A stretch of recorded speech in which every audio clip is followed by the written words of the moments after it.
So I normally wear contacts, but I ran out of contacts. Oh, no. This is how unmanageable my life is, okay? I've run out of contact. This was like 6 months ago, okay? Worn contacts for 10 years. I run out of contacts. I usually go to Costco. I go to Costco. And the, what is he called? Optometrist? I was going to say ophthalmologist. Optometrist. He's like out on sick leave or something. Yeah. And I just never followed up. Oh. You have no contact? I have no contacts. I just wear these freaking stupid glasses. Oh I'm my just God. like, my life's unmanageable. Totally unmanageable. But you know, that's okay. Welcome everyone. So glad you tuned in to the Addiction Alliance podcast. We're toying with the idea of calling it Hocus Pocus, change the focus. Maybe we can explain what that means. But very excited to announce a new member of our team. This is Sahithi. Hello. Sahithi is a former immersion student here at the clinic, but she is also a neuroscience major at Georgia Tech. Yes. Is that right? Yes. See, I'm a Bulldog fan, so we may have a problem. Mm, Are you a big tech fan? no, not really. You may I not- love the school, but We may edit that out because you may not want people to hear that. I'm I teasing. mean, I'm teasing. I love the school, but I'm not very big on sports or anything like that. But go Jackets. Go Jackets. Go Yeah. Jackets. So why get involved? Why did you want to get involved in this? Well, addiction has been, I guess, a very interesting topic that I've always been drawn towards, like exploring, researching, helping people, because you see it everywhere. Depending on the extremities, you see it in Atlanta. That's where I go to school, mostly people on the streets. Recently I went to Philadelphia, Kensington, if you know that area. Yeah. That there's a lot. Huge over there. They have a famous, is it Kensington? Maybe. They have a famous area that's like Yeah. a war zone. It's Kensington. Really? Yeah. What were you doing there? I went to visit people that I knew, and we're really close with the pharmacist there, and so he took us to a pharmacy, and I told him, I was like, yeah, I'm really interested in addiction medicine, and so he took me around to some clinics, and I actually shadowed some professionals over there. Really? Yeah. Dude, what kind of professionals?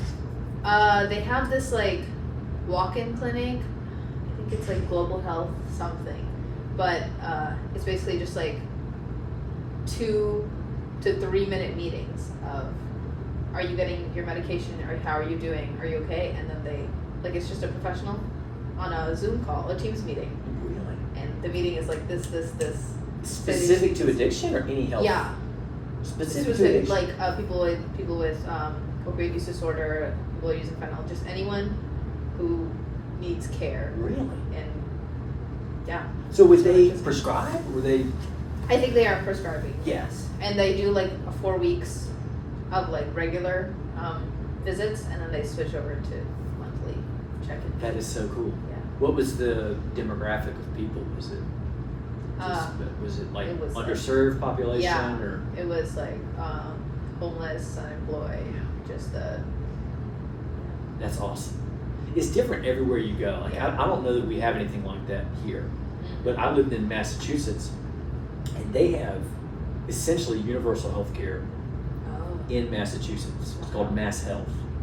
And so it was a great resource for people because folks that wouldn't have access to services here, everything was free. I mean, the treatment was free, their doctor visits were free, their medications Wow. were free. Oh yeah. And it was great, but in some instances, it was almost like the system became almost an enabler of sorts, because we would have people that got stuck and depended on the system. Right? They would come to detox. Sometimes they'd been to detox 40, 50 times. Yeah. Then they would go to the step down, which is like a 3-month kind of pseudo residential program, and then a halfway house. So that would take them to 9 months or a year of being in a residential setting, Yeah. fully paid. Oh. The wow. housing is paid, everything's paid. Then they get out, And nothing. and they don't have that, and it's okay, one option is to return to use, Yeah. And then then you go back in the through it. system. Yeah. And so I saw a lot of people that happened to, but I also saw a lot of people who Came out the other. got better. Yeah. So it's hard because here it's the opposite. I mean, Yeah. it's capitalism. Yeah. Well, I'm glad that you're here. I'm excited about this. Yeah. Right? Yeah. How are you? How am I? How old are you? Oh, how old am I? I'm 20. So. 20. So I'm Yeah. 43. Wow. So we have a big gap, Yeah. right? I like to think I'm young at heart, right? I'm a young soul, but Yeah. we've come from two very different generations. So Different perspectives. very different perspectives. Culturally too. Yeah. I did Ancestry. You ever do Uh-huh. Ancestry? I know. I know. Your mine. DNA? Yeah. I'm 100% white. Wow. Wow. Whoa. Like- I've never heard that. Oh yeah. Like 85% British Isles, so Ireland, Scotland, and England. Oh. Okay. And then 15% Denmark and Sweden. Wow. Viking. Wow. Viking, Celtic, Anglo-Saxon. What is your, like if you were to do Ancestry, what would be your breakdown? Probably Indian. 100%. The whole thing. Yeah. Yeah, no. Yeah. Yeah. You think so? Yeah. 100%? 100%. So it's funny. So you met my wife. Yeah. She's a regular white person, Yeah. right? She did the Ancestry. Yeah. 1% Nigerian, Oh. 1% Saudi Arabian. Interesting. So you never know. No, I think I know, but You may have, you may have a little, who knows, Canadian. I don't think so. I don't think so. Wow. Yeah. See, that's cool. Like, I envy you because I don't have, like, other than being American, I don't have a real sense of, like, cultural Yeah. belonging, if that makes sense. Yeah. Like, it's I feel almost like a mutt. You know what I'm saying? Like, Yeah. I don't identify as being English Yeah. or Scottish. Yeah. You know, like, I think it's a common theme with Americans. There's no like culture Right. within the whole exactly. people, I guess. I'm curious, and we're off topic here. Yeah, See, where this is good fodder. So, being in America, Yeah. right? Indian, what would you say? Background? What's the right? Yeah. How does being of Indian descent affect your life? Like, I'm curious to know. Like, and I'm talking about from a sense of like a sense of community, a Yeah. sense of like faith, a sense of family, like. Because I don't have that necessarily. There's a strong, I'm forgetting the word, the opposite of individualism. Collectivism. Yeah, there's a strong sense of that, as Okay. in like our people, everyone is our people. So Oh, okay. yeah, Not just Indian, but the no, world. Yeah, Okay. everyone is our people. We if you come into our house, we'll take care of you. That kind of thing, where it's like if you ask for something, we'll give it to you. Like, and then we like it's kind of like an expected that favors returned. If we ask some of our people for things, they'll return it as well. And it's never like a trading, like keeping track of anything. It's just everyone's things are our things, and our things are everyone's things. It's so funny because it's the opposite here. Yeah, Have you? Is that Yeah. something you've noticed? yeah, Now, are your parents from India? yeah. Wow. Okay, so for them, it was probably a big Mm-hmm. culture shock. Were you born in I was Atlanta? born in Florida, but You were born in Florida. Okay, so for you, you were born into this bowl, so to speak. But for them, I'm sure it's a whole different.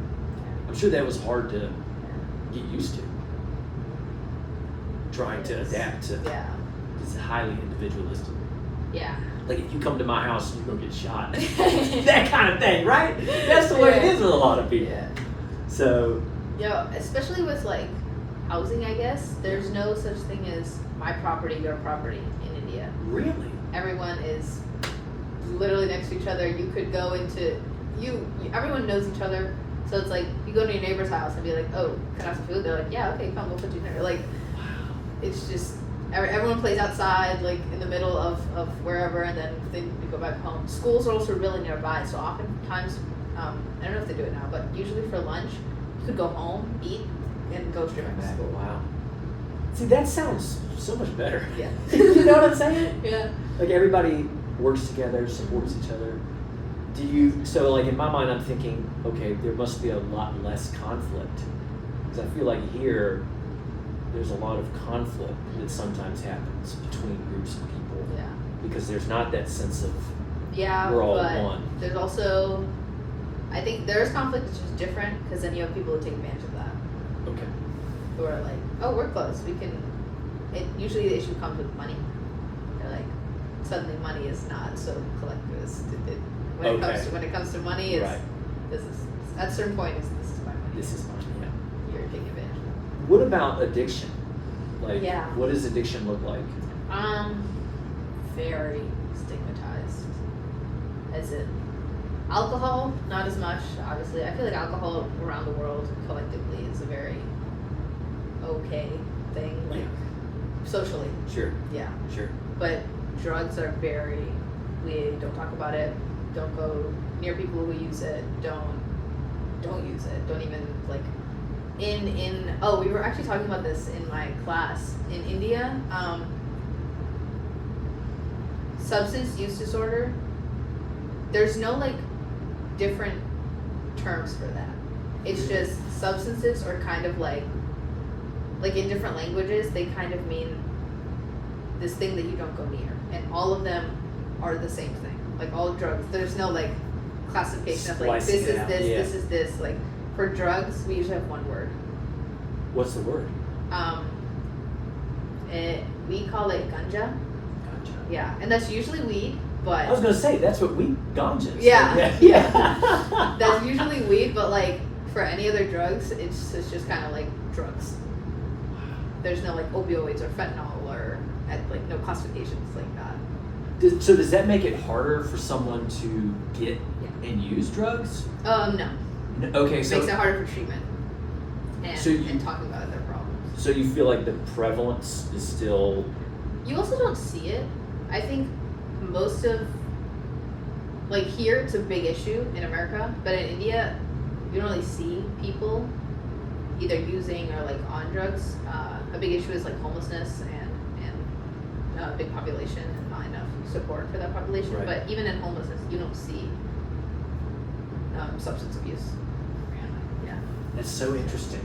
And then if you do have it, you're alone. I mean, Yeah. because if you were to be honest, you would be what? I mean, probably. What's the legal situation like? Is it criminalized or? Yeah, I think it's just it's just you're on drugs, go to jail. That's it. You go, yeah. Yeah. Because I know in oh my gosh, the Philippines, Mm-hmm. there's like strict like legal consequences Yeah. for using maybe alcohol too, but definitely drugs. Yeah. Like bad. Mm-hmm. So wow, that's so interesting. So what interested you in coming to the immersion program? Well, I didn't really find that this was my specified interest until earlier this year, actually. And that was just because of my experiences, and I was like, I see this population that needs help, and I'm really interested in helping them. And then I tried to find opportunities, but addiction related like research or medicine is really hard to find here in Atlanta. Hard to find because you I just didn't know where it was, or people weren't accepting. I think it was because I'm still a student and Okay. I'm like unable to do these opportunities, and half because I just couldn't find opportunities Interesting. in general. Yeah. And I was like, I don't really know where to go, where to start. And then I saw immersion program, and I was like, wow, this is exactly what I've been looking for. How did you see it? It was just on, so again, the pre-health page that I told you, the Canvas page, Okay. it just posted. It was like Emory Addiction Alliance of Georgia. I was like, Addiction Alliance? I want that one. And then Really? I just applied, and then I got, and then I was on the wait list. So the program was not accepting people, so I was like, oh. And then I wanted to see if this clinic offered different things that I could join. So I tried to go on your website, and I tried to find some things, and I was like, oh, I don't really know. And then I found your email on the website. And I was Oh, like, wow. Yeah, and I was like, should I email him? And by the time I almost got around to emailing you, I had got an email from, Tara. being like, you're off the wait list. What? Yeah, and I was like, oh, wonderful. I'll just talk to him when I'm there. Which cohort did you come through? Do you remember the date? Was it June? Oh, yeah, 22 to 26, June. June. Yeah. Wow. That was a good group. Yeah. You had a good group. Every group is unique. Yeah. There's usually one person who is like out of control, but then, and I have to figure out ways to kind of Yeah. wrangle that, but man, yeah, that was a good group. Yeah. Yeah, I remember. It's always interesting to me when the session ends, like at 12:30. I usually kind of hang out, and it's always interesting the people who kind of they want to talk to me alone. Yeah. So they they kind I of saw that a lot. they kind of wait around, you know, Yeah. and wait for everybody to leave. Yeah. And then But then other people see that they're waiting and they're like, let me hear, Exactly. let me listen. Yeah. Exactly. But there was a lot of folks who, I think it was your group. I mean, we ended 12:30, but sometimes we would stay and talk till 1. It was just like, because you know, a big sentiment for the students this year has been they want more. Yeah. Like that's been the biggest complaint, which is Yeah. great, because you know, hopefully it says we're doing something, you know, that's good. But yeah. So wow. Okay. So the stars aligned. You got in, and then what was your experience like in the program? It was great. Yeah. I mean, I didn't know what to expect coming here, but Yeah, but that's what I'm wondering. What Yeah. did you like based on the flyer? Because that's one of my biggest fears. Yeah. Is that people will come in with an expectation of it being a certain thing, and then it's not. yeah. And usually, what people want is clinical experience. Yeah. Yeah. And it's just hard to do that. Yeah, I think what I saw on the announcement was that it said clinical hours, and I was like, oh, I wonder what could be done and to give us those hours, especially in addiction clinic. And so I came in and I was like, I didn't really have, I was just had questions. Well, my first year, this is my 4th year doing this. My first year, the first week, it was 2 people. Yeah. It was a disaster. Yeah. Did I tell you that story? Yeah. A disaster. Yeah. But okay, so you went through the immersion. It was a positive experience. Yeah. What do you remember? Like, what stood out? The stories. Dr. McCord also stuck out as like her passion on cannabis, but specifically the stories of people. When Dr. Mathias came in and talked about his patient, just those like personal stories of this is how addiction goes for some people, and this is how life is like. Because there's a lot of things, especially people who are doing the program. I just looking around the room, everyone was like from a what's the word? From a good area, from a good area, and they don't really see that point of view of how addiction can be. Right. So just hearing that and hearing the detail and the depth and the emotion behind everything was really, that stood out to me. And that's what everybody says. It's the stories. It's the stories. It's the stories, and that's the hardest part to do, because I have, myself, and then my wife talks about her story, and then we have 2, maybe 3 folks that volunteer to come in and share their story, but they're few and far between. Because it's a lot. I mean, can you imagine a lot, coming into a group of strangers? Being like, hey, this is my life. Like, let's get into the nitty gritty and let me bare my soul. Yeah, it's hard. Right. It's hard. Right. But I think it's important to realize that it helps us. Yeah. Like, to share the story is we get to turn something that has been a detriment into an asset. Like, it becomes a tool through which we can help people. And I've been in such a fortunate situation that not only in my personal life am I able to do that, but also in my professional life. Yeah. And that's really cool. Yeah. So That's what I feel like would be cool to talk about on podcasts, especially. yeah. Just your story. Yeah, I'm happy to share it. Like, so just for some context, so on Monday I give you the case vignette, and we Yeah. go through the case, right? Yeah. And it's under a different name, and you're told you're going to meet this person on Thursday. We go through the whole week and cover the case, right? And then on Thursday you find out it's me. Yeah. The idea is that you're surprised, Yeah. but you feel like you sniffed it out. Yeah. But how? Well, the ice cream was a big one. The ice cream. Yeah, do you remember? Oh, yeah. Ice cream? Yes, I remember the ice So cream. when she was like, "Oh, like addiction is kind of like ice cream," when you for like a person who doesn't really understand that point of view, it's like, oh, when you want to stop eating ice cream, but like it's just so good, you can have one more spoon, and then we switched it over to like, oh, phones. That was in the mindfulness group, right? Yeah. It was like, try putting your phone down for at least an hour. Just like, don't do anything, don't touch it, at least an hour.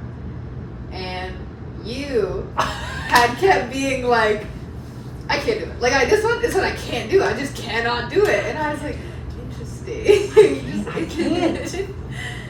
It's hard. Yeah. It came up this week.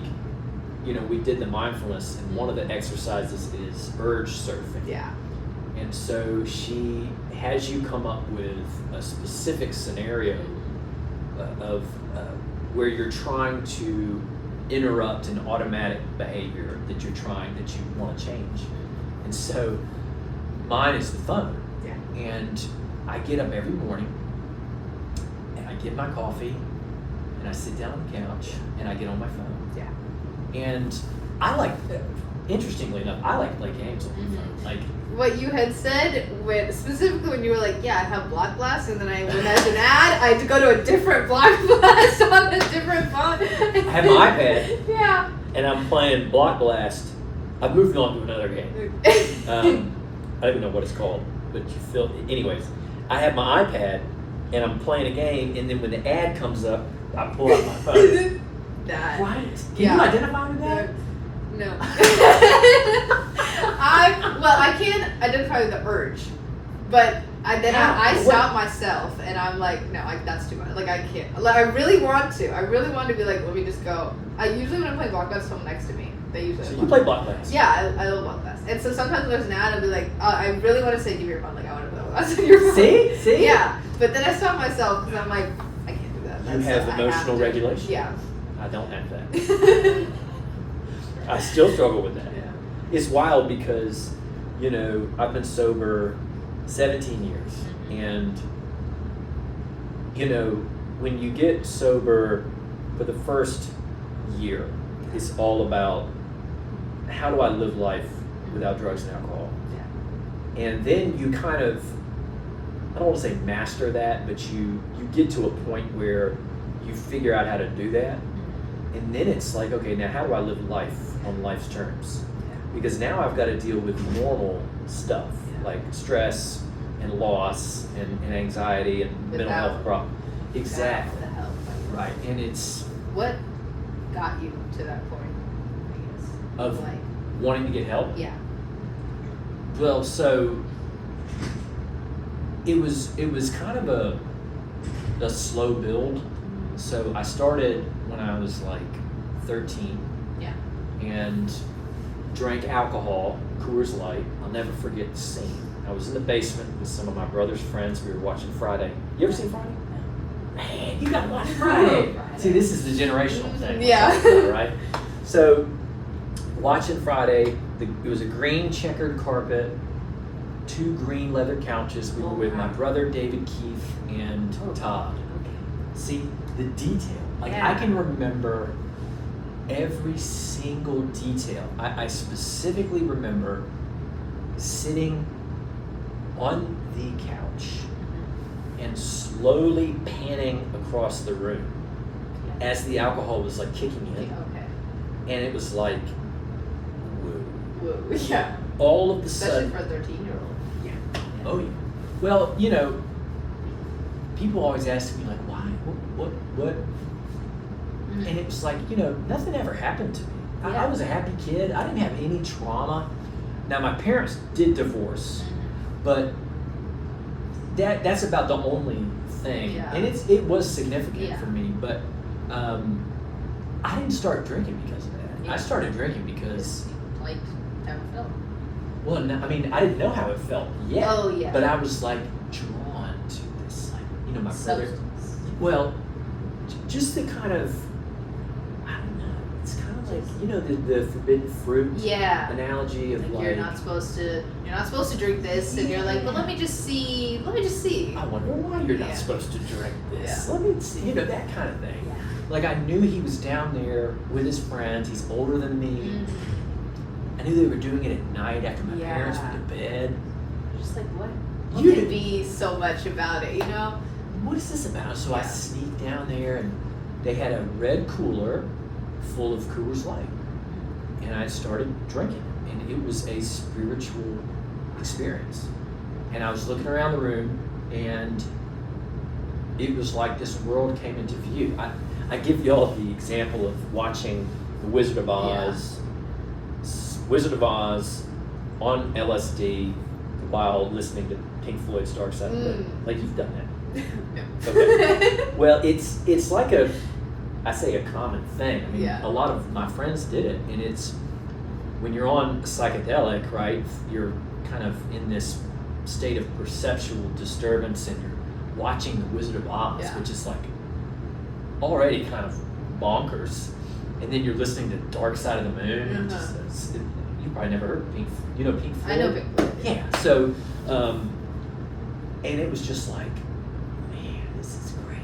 And you said you played when the color comes on, or? Yeah. So there's a moment in the film where she goes up in the tornado, and she comes down. It's black and white, and she's walking towards the door, and the Pink Floyd song "Money" comes on. It's like,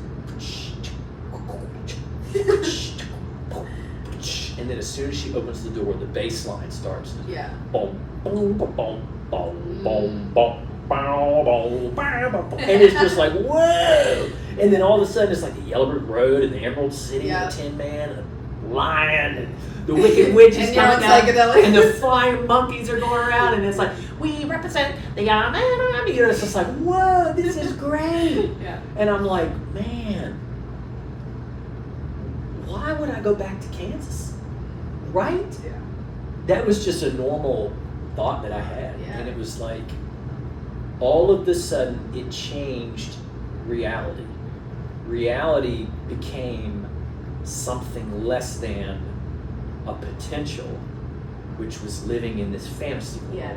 right? Where I'm, walking down the Yellow Brick Road, listening to Pink Floyd. And,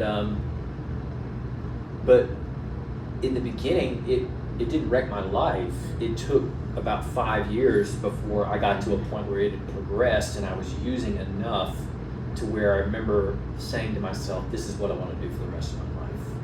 And for the next 10 years, that's what I did. 10 years. Yeah. And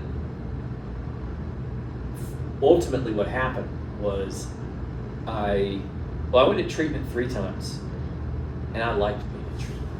I liked it. But the third time was not a very pleasant experience. So I was forging prescriptions. My dad's a physician. He was forging prescriptions, and I got caught several times. And the final times, in middle of January 2009, he caught me, and my solution was, I'm going to kill myself. But I didn't really want to kill myself. I wanted to get out of trouble. Yeah. Right? That's kind of messed up. Hocus pocus, change the focus. Oh, exactly. You got it. Hocus pocus, change the focus, right? Let's now, exactly. Yeah. You got it. You got it. So, yeah, now I'm forging these prescriptions. Now he's trying to kill himself. Yeah. Exactly. Yeah. Now we're no taking longer. the attention off of the addiction, and now. Exactly. And fortunately or unfortunately, it worked. But that's, I have 2 kids, 9 and 6, and it's like, man, what a horrible thing to do to your parents, you know? And I had to make amends for that. I had to go and try to make it right. And that was another powerful experience. But so I decided to kill myself. We live in Sandy Springs, and I went probably a half mile from the house into the Whole Foods parking lot. Do you know that Whole Foods in Sandy Springs? Wait. You're an Alpharetta person, right? Yeah. I think I know. Yeah. It's right in Sandy Springs, and I park in the parking lot, and I cut my wrists, and I had bought a 12-pack of Blue Moon beer, and I had all the pills, and then I sent a text telling them what had happened and that I was sorry. And of course that set off a firestorm of,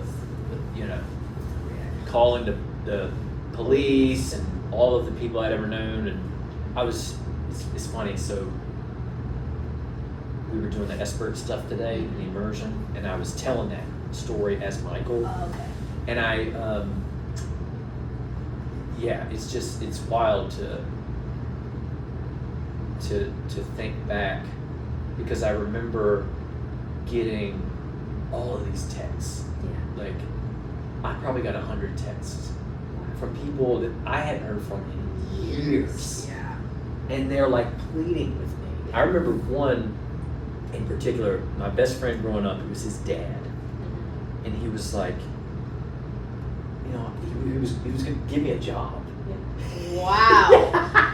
Wow. Yeah, I mean, they were trying to do anything. He Anything? was like, yeah, come on, and I'll give you a job at the whatever it was. And Wow. yeah. Oh, That's yeah. horrible. It was. That's horrible. Oh my god. I know. And so I get hungry, and I go across the street, and I get a cheeseburger from McDonald's. And imagine you're working Yeah. drive-through at McDonald's, and I pull up. Yeah. Right. Wow. I've got blood all over me. Wow. I'm totally intoxicated, and I was cutting my own hair.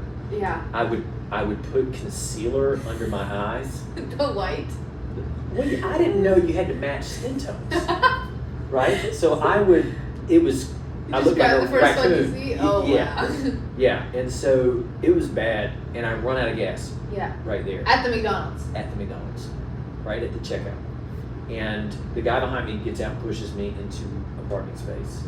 And I eat the burger, I pass out and wake up to... Nobody said anything? Isn't that crazy? The guy pushing your car? The McDonald's? Nobody said... Nobody said. Nobody asked you? Nothing? What would you have done? Call the police? I don't know. I wouldn't be so concerned about Right? anybody. Right. Yeah, I don't know. I can't explain it. Wow. I can't explain it. Did they say anything? No. No. My memory of it is, I remember 100%, I ran out of gas. Yeah. Literally, I got the cheeseburger and They ran. gave it to you, too. They gave me the cheeseburger, Wow. and I ran out of gas right there. And I remember the guy pushing my car, the guy behind me. Yeah. Just want his food. Just want his food, right?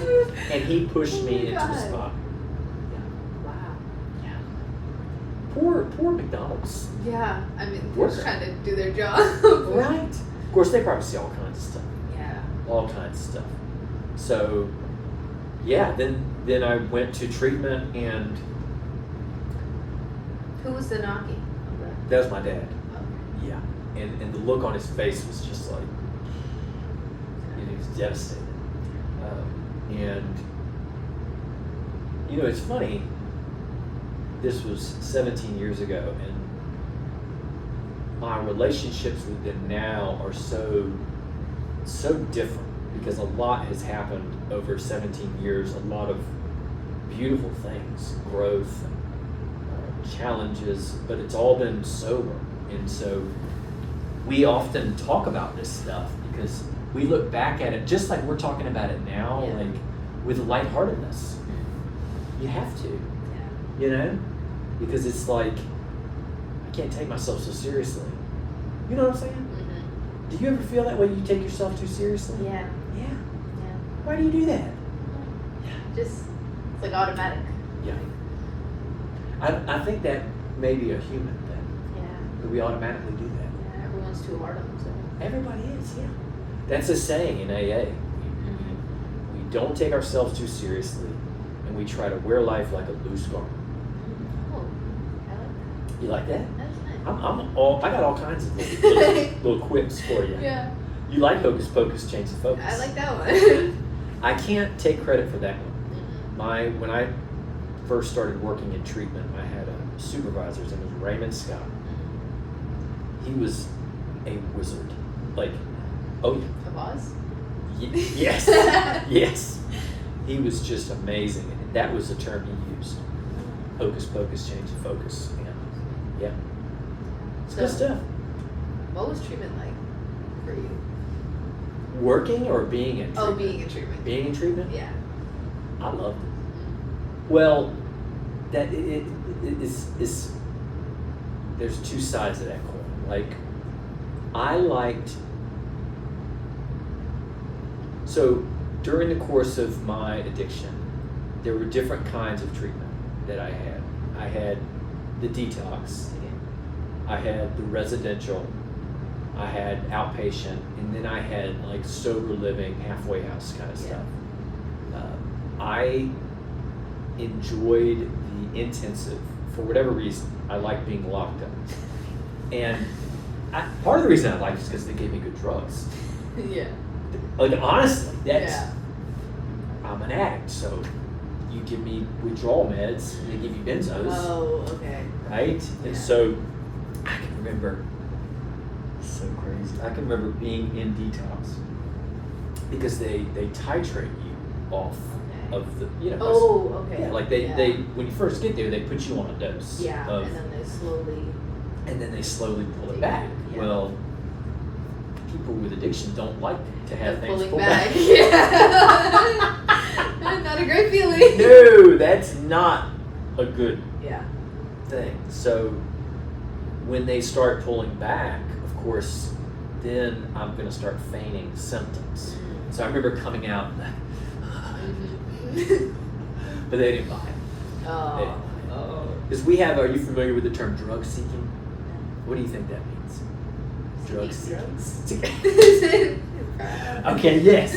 Yes, but like drug seeking, it's really, it's kind of a stigmatizing term. I'm using it because I did it, like, but it's kind of like when someone is, usually in the context of them being in treatment, like, I'm trying to, okay, here's an example. So let's say I'm seeing my doctor, I'm in a treatment center, right?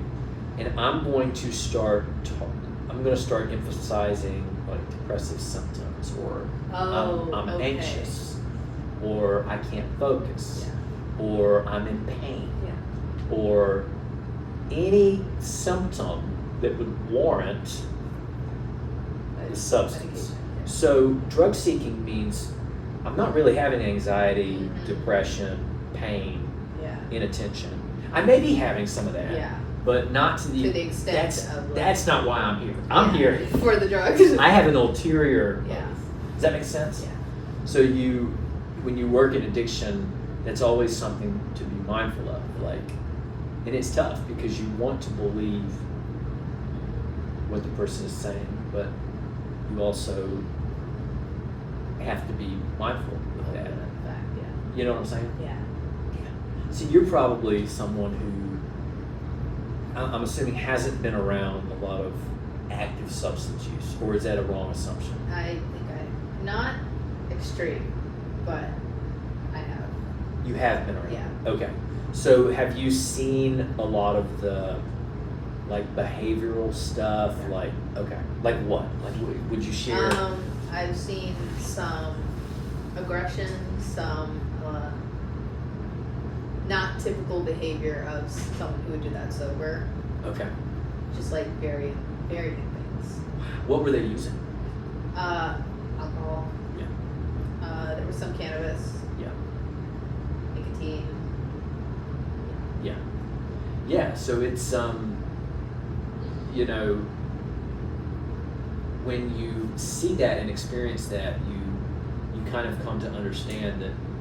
I think of it as they become hijacked, like the brain, the part of the brain that can reason and make value-based judgments and goal-oriented decisions is hijacked. It's literally overridden by the deeper part of the brain.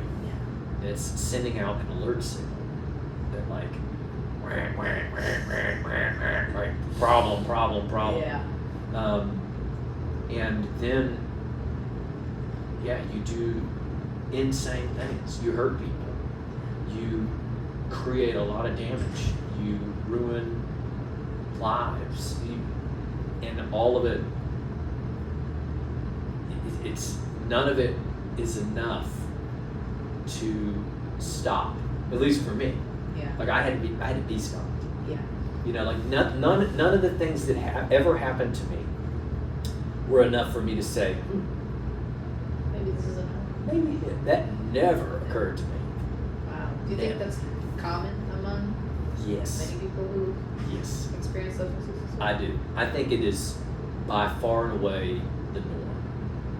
Why do you think that is? I mean, it could be many reasons, I guess. Trying to run away from the stresses of your life, trying to seek out just the experience of that drug in general. Yeah. You know, You know, I think that when a person develops addiction, we have to create really strong defense, psychological defenses around the substance, right? To justify continuing to use the substance, right? So denial, Okay. for example, right? Denial is a defense mechanism, yeah. Oh. right? So denial is there's a voice inside of me that says it's not that bad. It's not okay. Yeah. You know, I'm not hurting anybody. Yeah. It's, you know, it's nobody's business. And then you have minimization. You have rationalizing, justifying, Yeah. focus, change Change the the focus. focus. That's a defense mechanism. Yeah. It's diverting. Yeah. I remember during the program you had said that about phones when I think it was me who was like, well, I need my phone for work. I need my phone for school. Yeah. Yeah. That's the kind of the justification of do you really need it for that? Like for an hour? Right? Yeah. For an You know? hour. Where my wife and I, so we have a problem. Our kids it's hard not to lean on screens with kids. At least it's been hard for us. Yeah. And regulating that can be challenging because you know it's so easy. It's so easy. Yeah. Like, you know, and selfishly, as a parent, you know, it keeps them occupied, it keeps them quiet, it Yeah. keeps them still. Yeah. Especially when you're busy. Exactly. Yeah. Exactly. And so it's easy to let that kind of snowball. Mm-hmm. And we've gotten to a point with my son where you'll appreciate this. All right. So even sober, Yeah. I have a problem with the games on my phone. Yeah. Right. And my son, who's 9, he will play. I'm just embarrassed at this. So he has a PS5 and he Okay. plays Fortnite. Familiar with the game Fortnite? So he plays Fortnite, and in his lap he has an iPad watching YouTubers play Fortnite. Oh my god. Oh wow. Wow. Don't judge me. I'm telling you, like, No, I feel like that type of consumption of media is very common. Yeah. Where you'll see on TikTok. I don't know if you're familiar, but Oh yeah.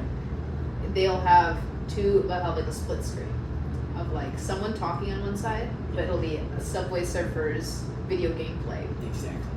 So it's like you can't focus unless you have something Exactly. going on in the background. Exactly. Yeah. And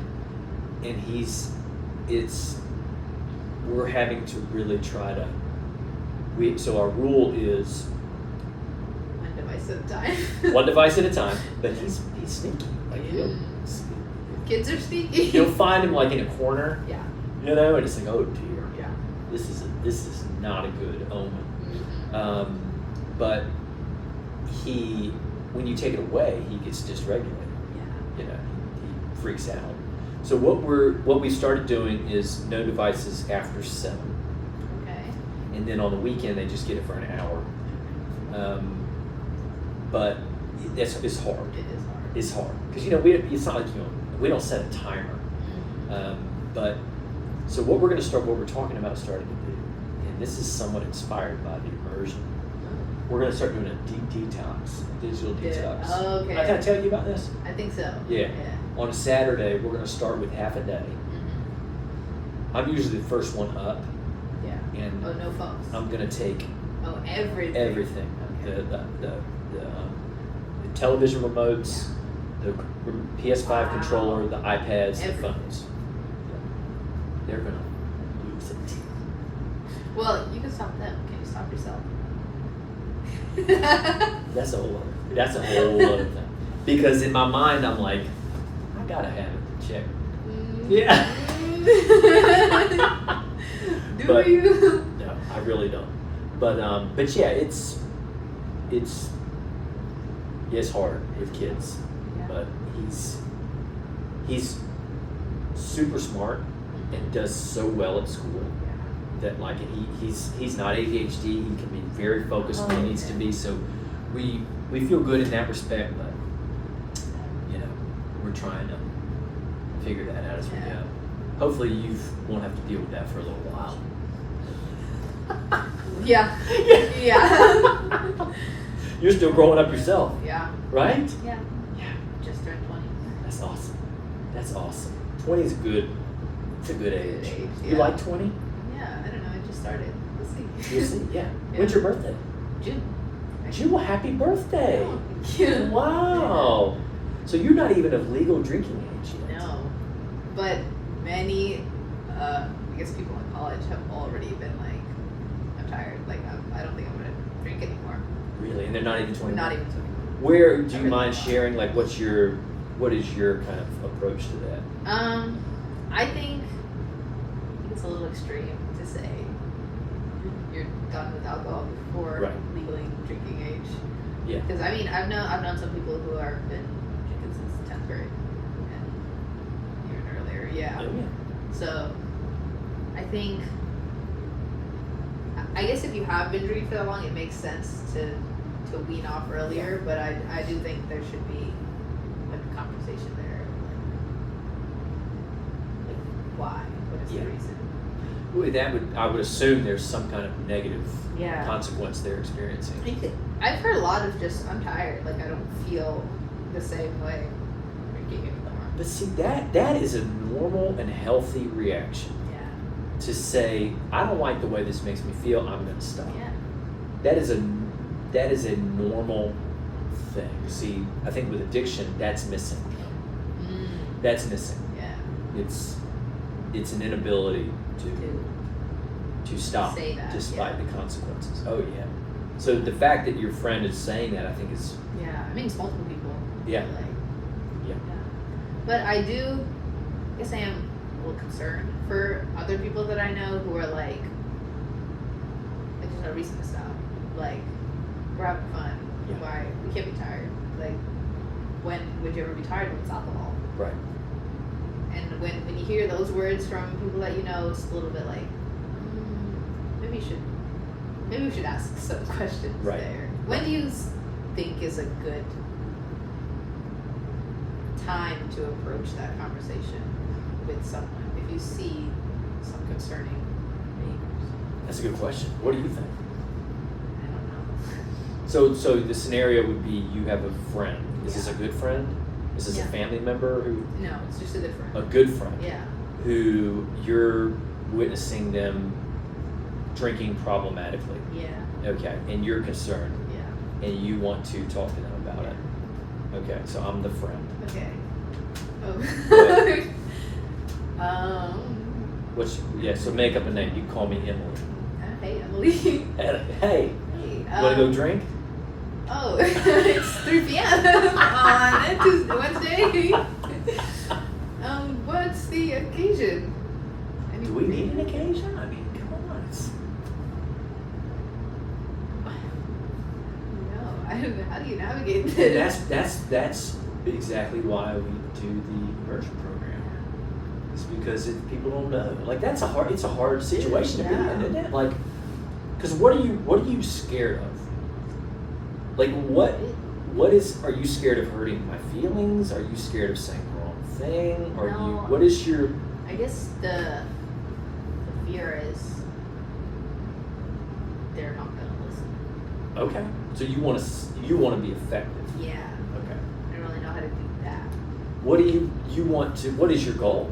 For them to recognize, like, hey, maybe this is a little bit of a not so great, like a little bit of an issue that I want to be drunk at 3 p.m. on a Wednesday. Say that. Oh. That's it. Yeah. It's not. I think. Sometimes we make things complicated. Mm-hmm. And I think it's much more simple than we realize. Like, I don't think it's as much about like what you say as like the spirit of which you bring to this of like I care about you. Yeah. And I'm saying this out of love and out of genuine concern, But I mean, exactly what you said. Hey, Yeah. I just wanted to let you know I'm worried about you. Yeah. And I just want to be honest with you, and I want to know if there's anything I can do to help. What do you think your friend would say to that? I think with our age, the usual response is we're young. Like, we don't have that many responsibilities. And I mean, I'm meeting all of mine, so like, what's wrong? If we have nothing to do on a Wednesday, why don't we get drunk at 3 p.m.? Yeah. That's usually what the response is. Okay. So you're recognizing the defense. Yeah. Right? There's the defense of, okay, these are the reasons why I'm justifying it. Mm-hmm. Right? And so even in a conversation, like you would do this in a professional setting and you could do it in a personal setting of rolling with resistance. Okay. Right? Like I'm not gonna argue with you. Yeah. I'm not gonna get into a power struggle. Yeah. Like I'm gonna say, fair enough. I just, I want you to know I'm here for you. Oh. Now I think if it escalates to a point where there's a safety issue or I'm being hurt, Yeah. like are you being hurt? No. Okay. Is there a safety concern? No. So I think just expressing it. Yeah. And so Al-Anon is a 12-step program for families. Okay. One of the sayings is just say it once. Okay. Just say it once. Like you don't need to keep. Bringing it up. Just say it once, and then you have to kind of let the person have their process Yeah. and have the boundaries in place to keep yourself safe. Yeah. And that's just my perspective. There's a lot of different perspectives, and I've seen things that I didn't think were going to go well actually work, and I've seen things that I thought, hey, that's a great thing to say, not go well. So Yeah. Depends. it depends. I encourage you, go with your gut, trust your innate wisdom, and just be honest and be kind. Yeah. Like kindness is Always widely accepted. always. Yeah. What about someone who's actively, like I have a friend who's actively trying to quit nicotine, but they've been trying to quit since November, Yeah. and it's been a struggle. Okay. What advice would you give, I guess, to me to like help or What- say something, right? What is, so they've been trying to stop since November? Yeah. So almost a year. Yeah. What is their kind of attitude about it? Like, are they frustrated with themselves? Are they kind of like brushing it off? Yeah. It's kind of like a, oh yeah, I quit, and then 2 weeks later, I'll see you again. I'll see a new one, Yeah. and I'm like, I thought you quit. And then they'll be like, I mean, yeah, but this one is one that I found, so I have to like use this one, and then I'll quit. But it'll always be something that they found, and then the most recent time was, oh, but I was peer pressured by some people that I was with, and I had to buy it. So I didn't have to buy it, but okay. Yeah. Right. So, what kind of things have you just been avoiding the conversation, or what's been your, like when she says that or he says that, how do you respond? Well, I guess it's usually in a group, so the other people in the group are usually just like joking, also brushing it off, kind of, or it's just like, you've been saying you're gonna quit, and now we'll see you in another one every other month or every other week, and So it's what are not your really like brought up. yeah? What are your feelings about it? Like, what do you feel? I know that they know that they should stop. Mhm. And I also get the feeling that it's not an urgency for them to stop, but they're just like, I mean, it's fine. Like, it's just nicotine. It's just nicotine. Like, it's not like I'm doing opioids or fentanyl. And I don't really know what response to give to that because nicotine is so harmful to you. Sure. Yeah. I would encourage you to start with how you're feeling, right? So to keep it simple, mad, sad, glad, afraid. Okay. What do you feel with this?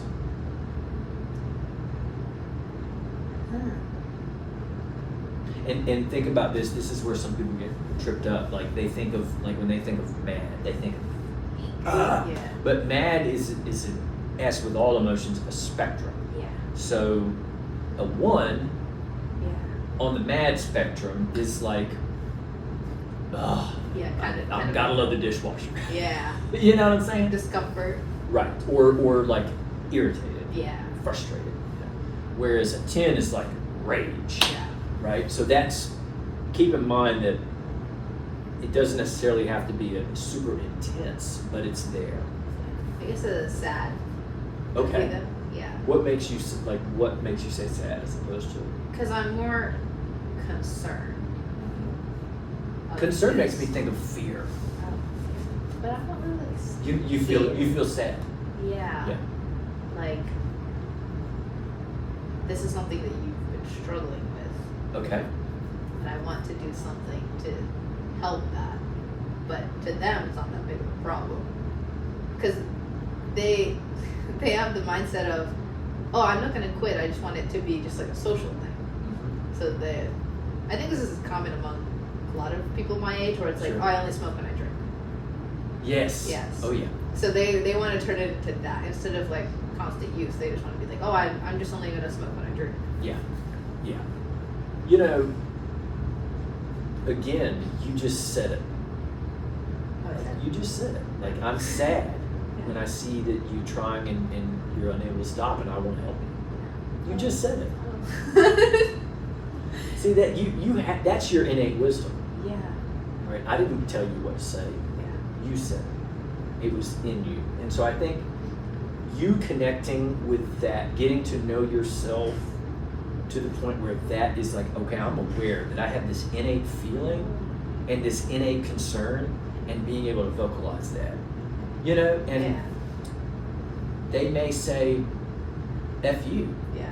But I think another piece of it is, it's not so much, you have to give them the freedom and the right to have their own response.